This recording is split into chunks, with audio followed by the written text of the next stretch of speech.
Hi, welcome to the R.I.P Talk.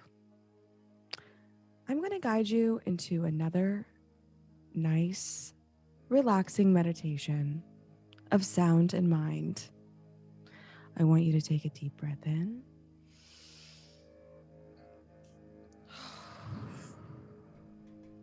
And exhale. Let's take another deep breath in.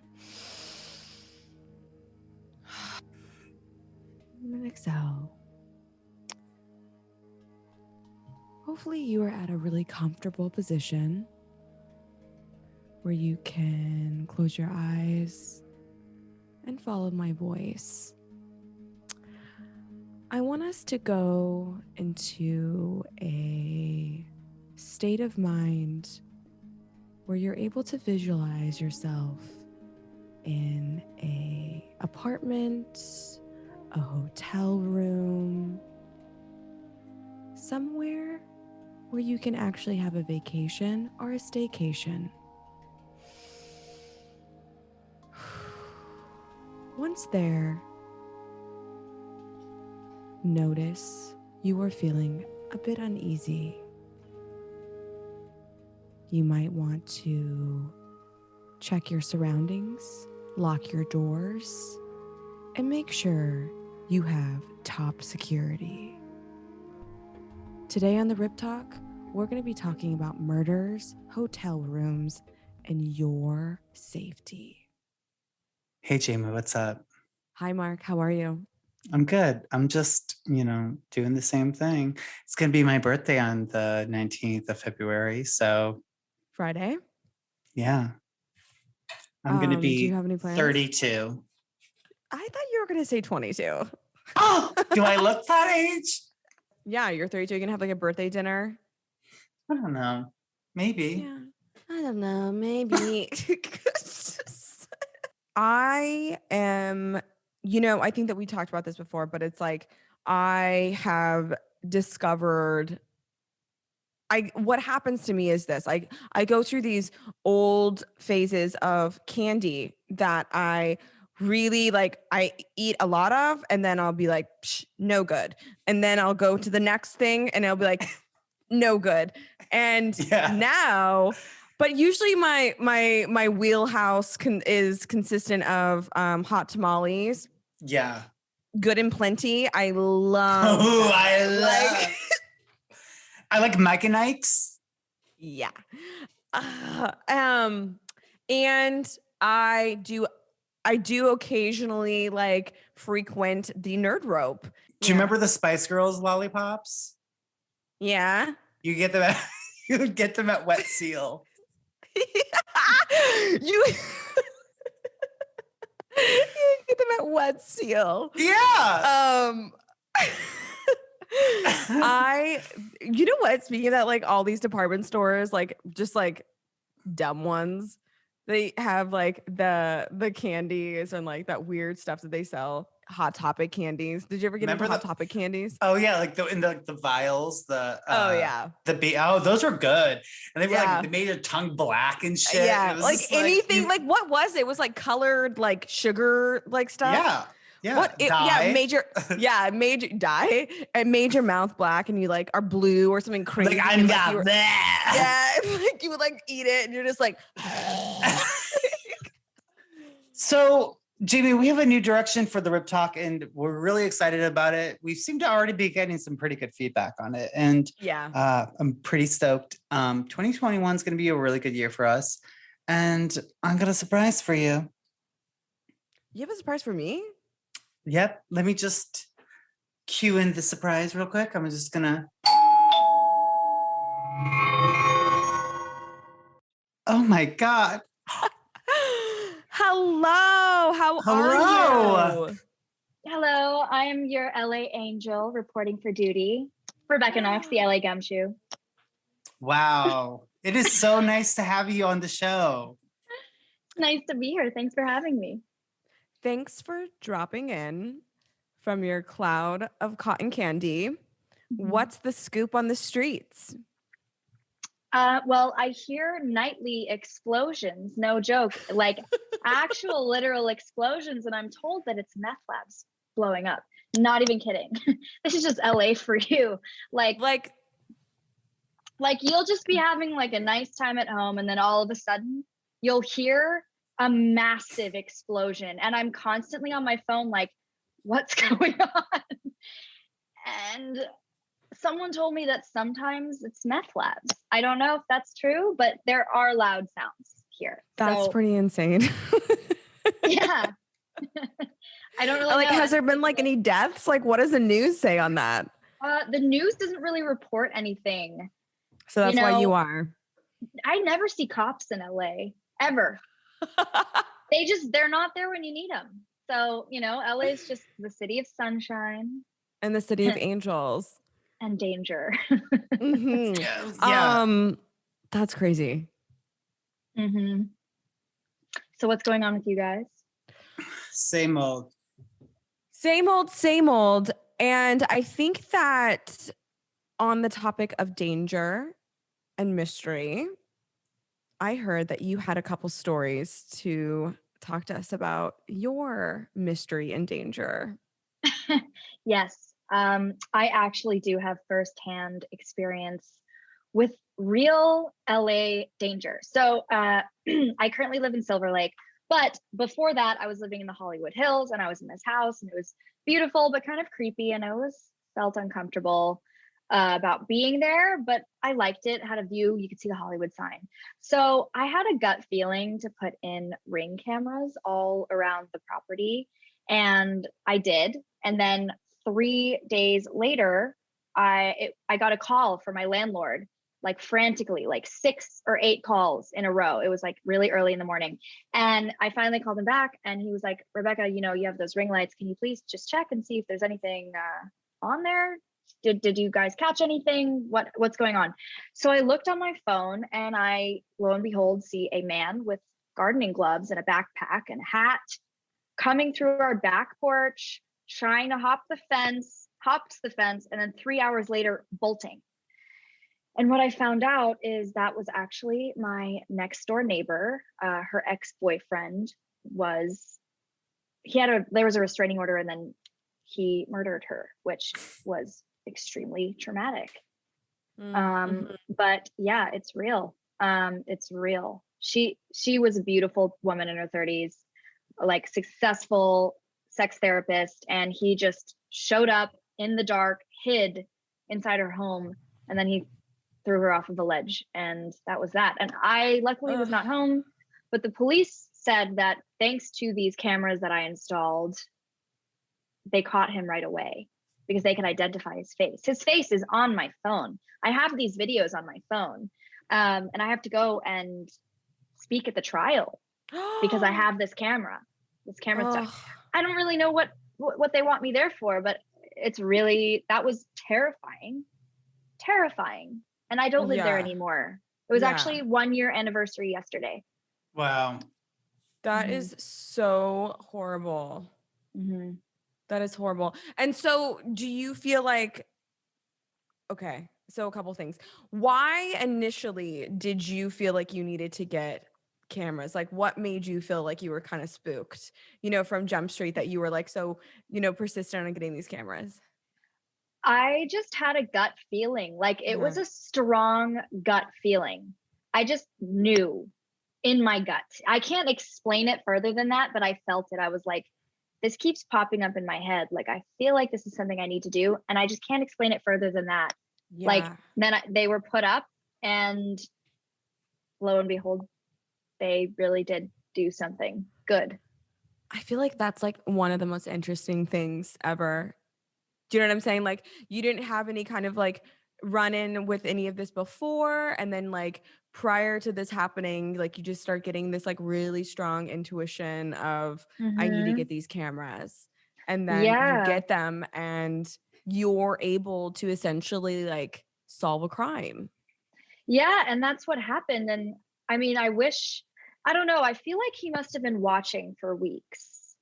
Like he knew when I wasn't. Yeah, exactly. Wow. He knew that I wasn't home. Mm. And the thing is like he crept up right next to where my bedroom window was. So like if I was home, it would have been so close to me. But yeah, he was definitely watching. And I guess, I don't know, I feel like it was like that sense.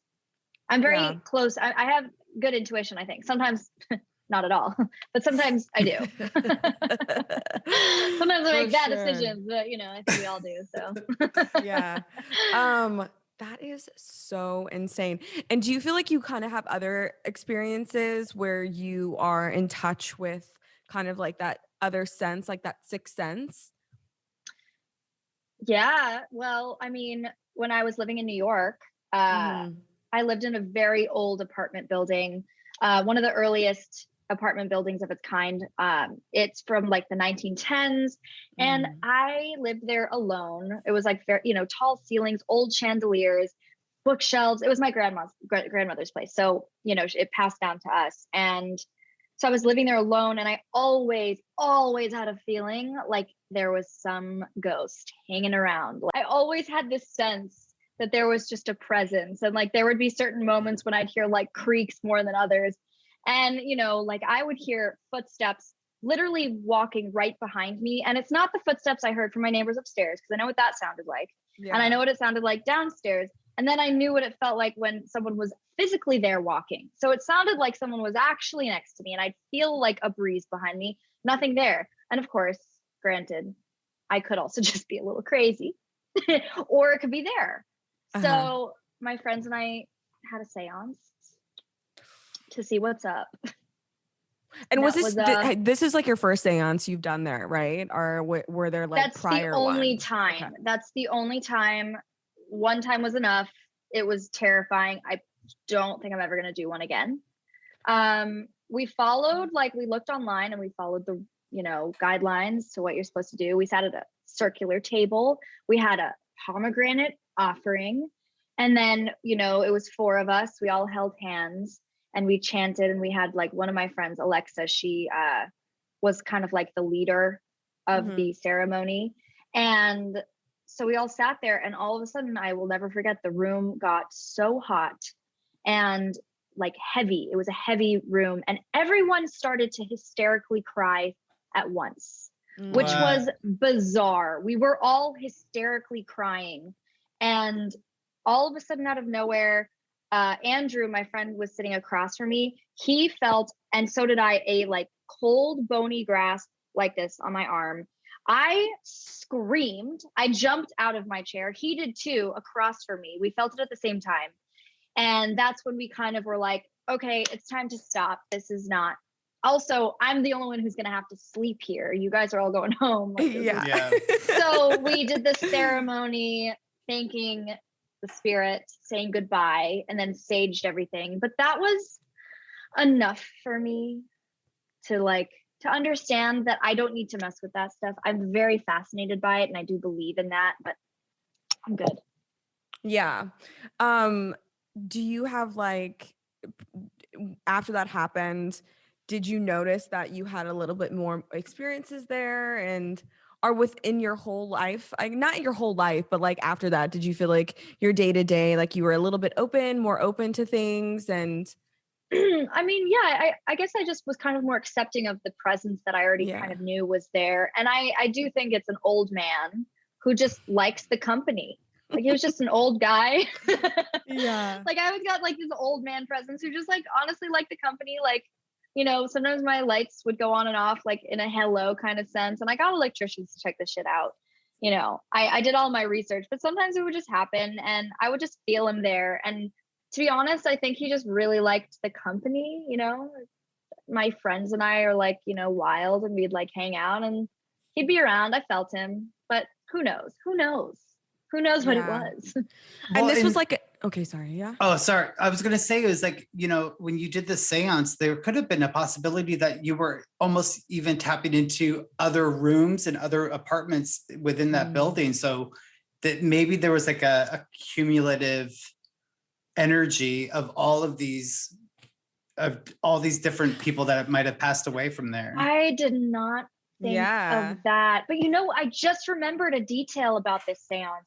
Like when we were saying, if when my friend was like, if you're here, please make yourself known.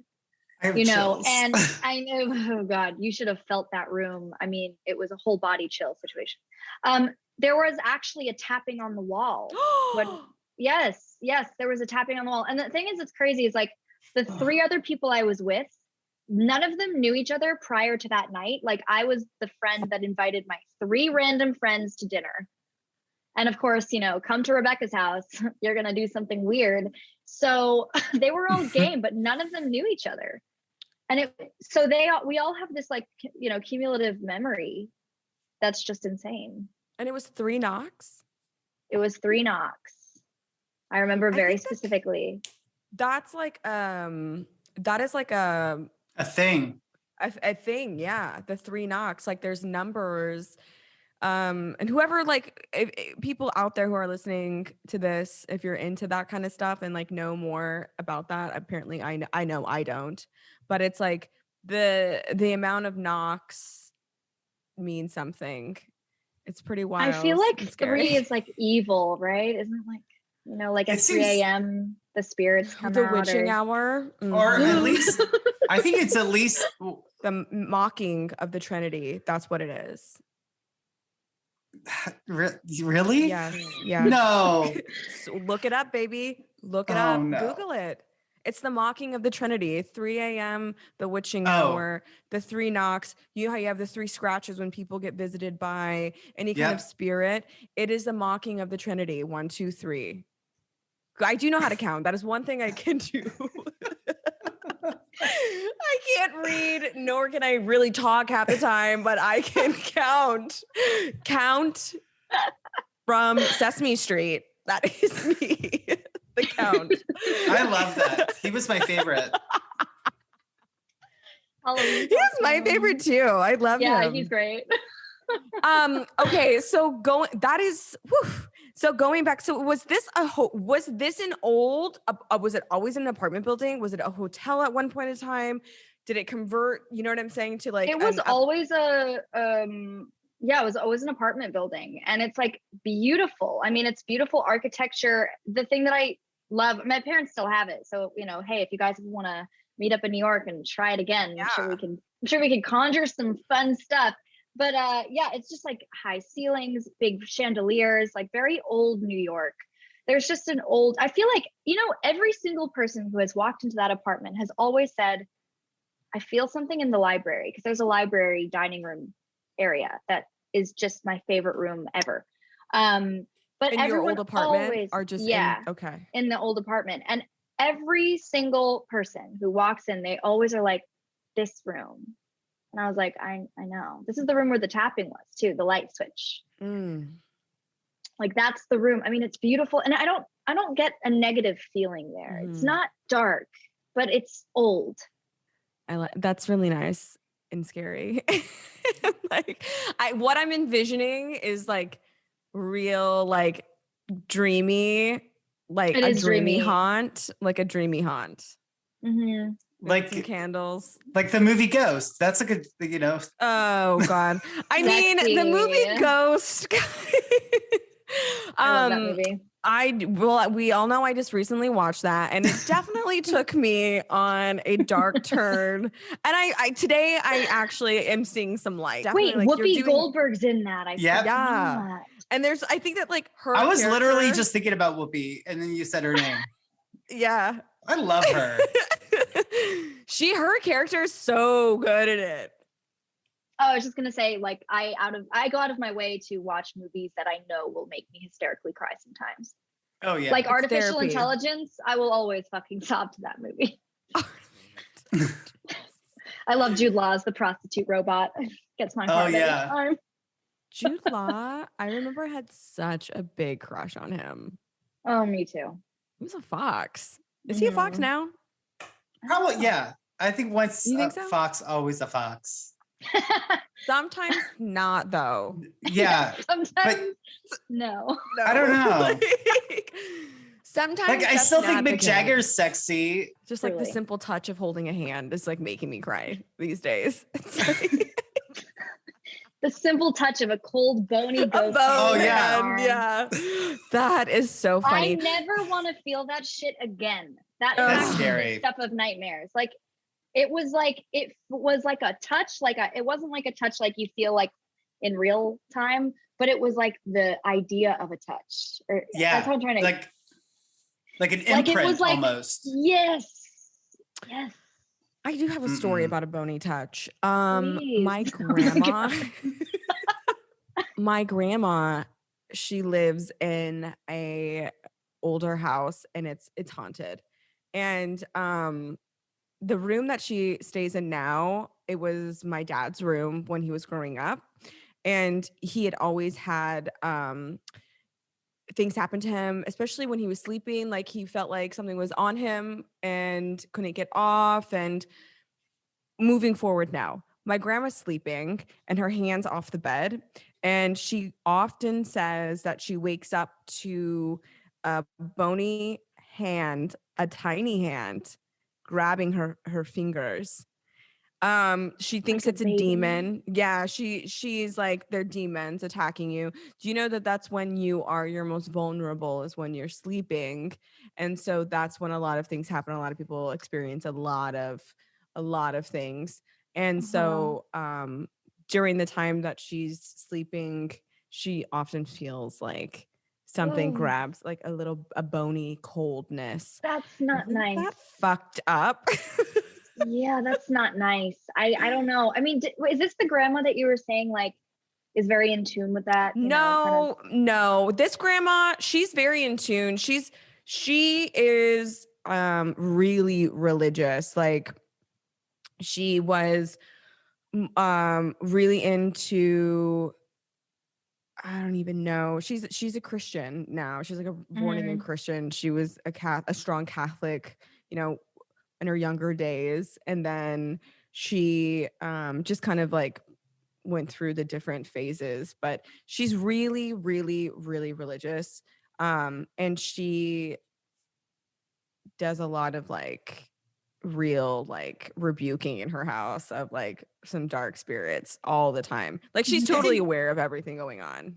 I think sometimes when you are of like that spiritual caliber, like more gets thrown at you because like of like your awareness of like this like of this like darker side.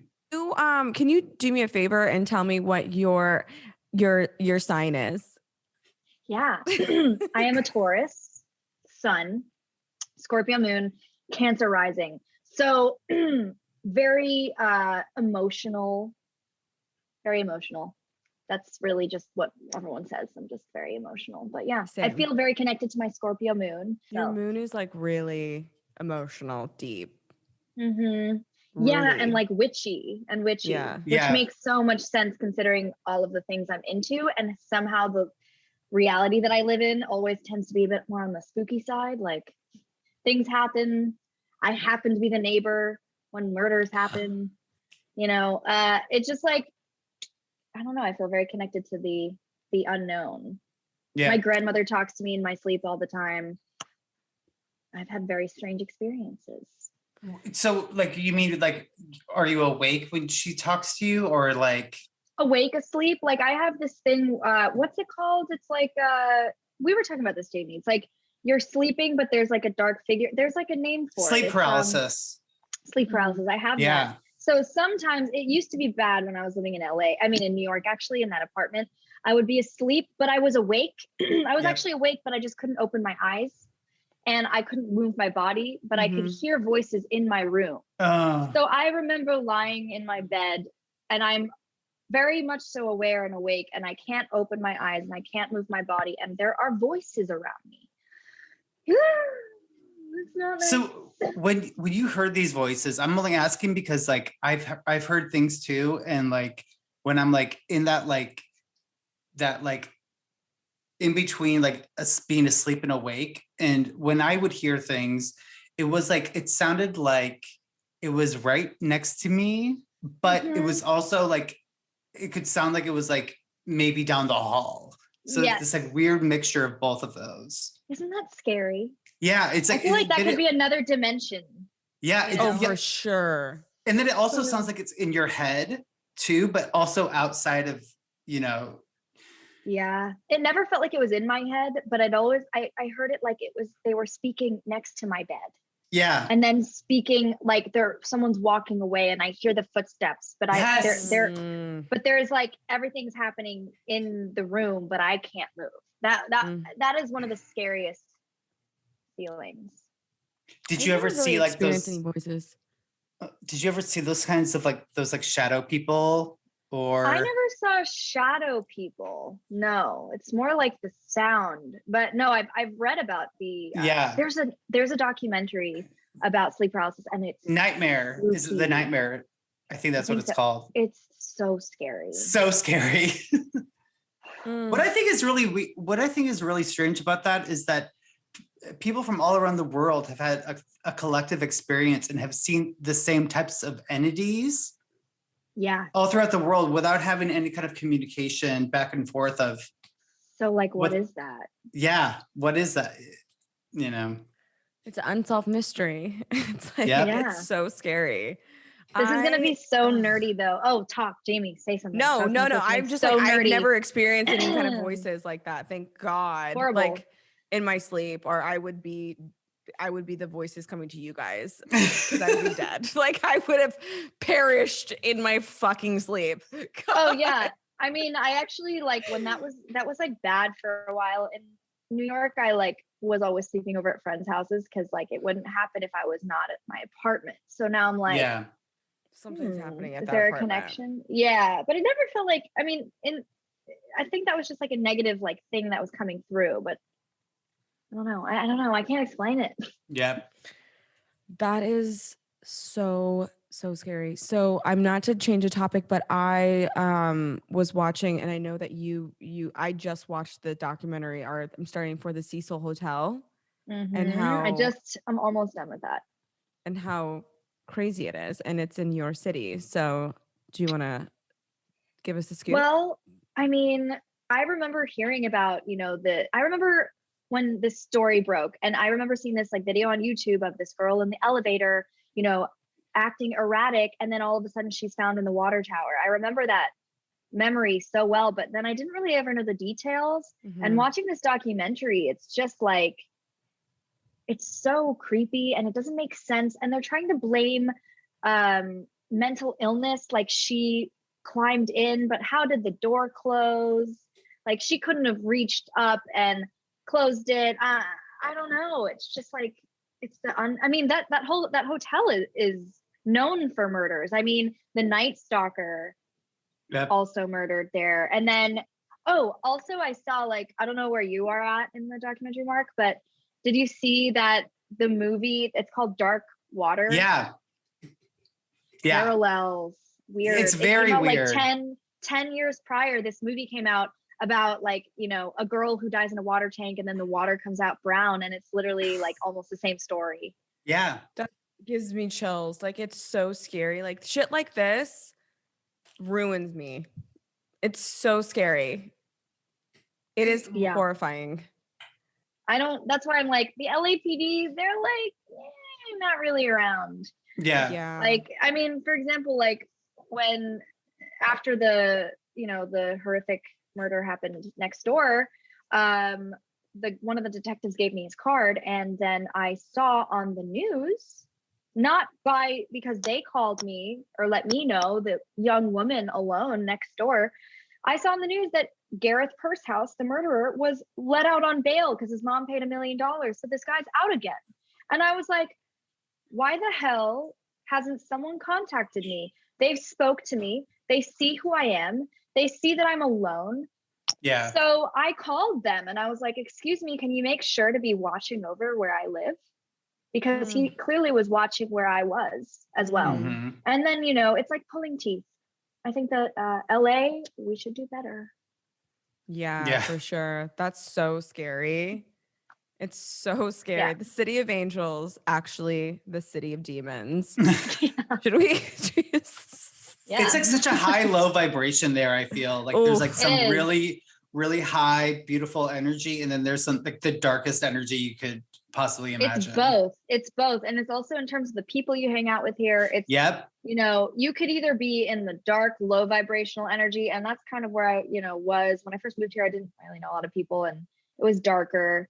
And now luckily I've like found some amazing friends and I feel like I'm in such a good place, but it's crazy how there's that dichotomy. It's really light and then really dark. Yeah. It's both. Yeah. That is so true. I feel like every time I go there, I don't really like to stay. I'm not really a big LA person. So it's just like, I definitely got to get in and get out kind of deal. It's definitely a vibe there. Mm-hmm. It's a vibe. You have to really find the right place and the right friends. It's not easy to make friends here, good friends. It took me 2 years and here I am. And I'm like, okay, cool. I have my fucking homies, but it can be scary. Yeah. I don't want to go outside of my house though. So I've learned to like really enjoy my own company during this time though. Isn't that beautiful? Yeah, I there was a lot of self-exploration that has occurred during this year. And so now I'm like, okay, I could just be alone and be okay with that. That's so like beautiful. You are a thriver right now. You're doing so well, Mark. I mean, you are a soul cycler. You ride miles and miles a day. You do a lot of cooking. You're finding out a lot of different substitutions to candy. I mean, you're really doing well. You're doing a lot of chair work, and I mean, I'm literally doing the complete fucking opposite. I mean, it's fine, but it's like, I think you just got to keep yourself busy during this time because we all have so much time on our hands, and it's like you can either like idle hands is the devil's playground, and Jamie, you're definitely playing with the dark magic right now. Well, LA Gumshoe, do you have anything else you want to report to us?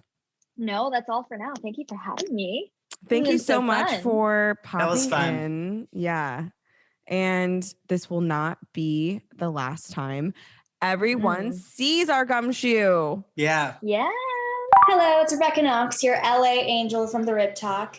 This is a friendly reminder to call our hotline. It's a modern day confessional experience. Ask us anything from dating advice to paranormal stories to questions or opinions on reality. You name it. Ask us anything at all. Please. Leave us a voicemail. Don't be shy. 646-801-9704. Please call us. We need to hear from you.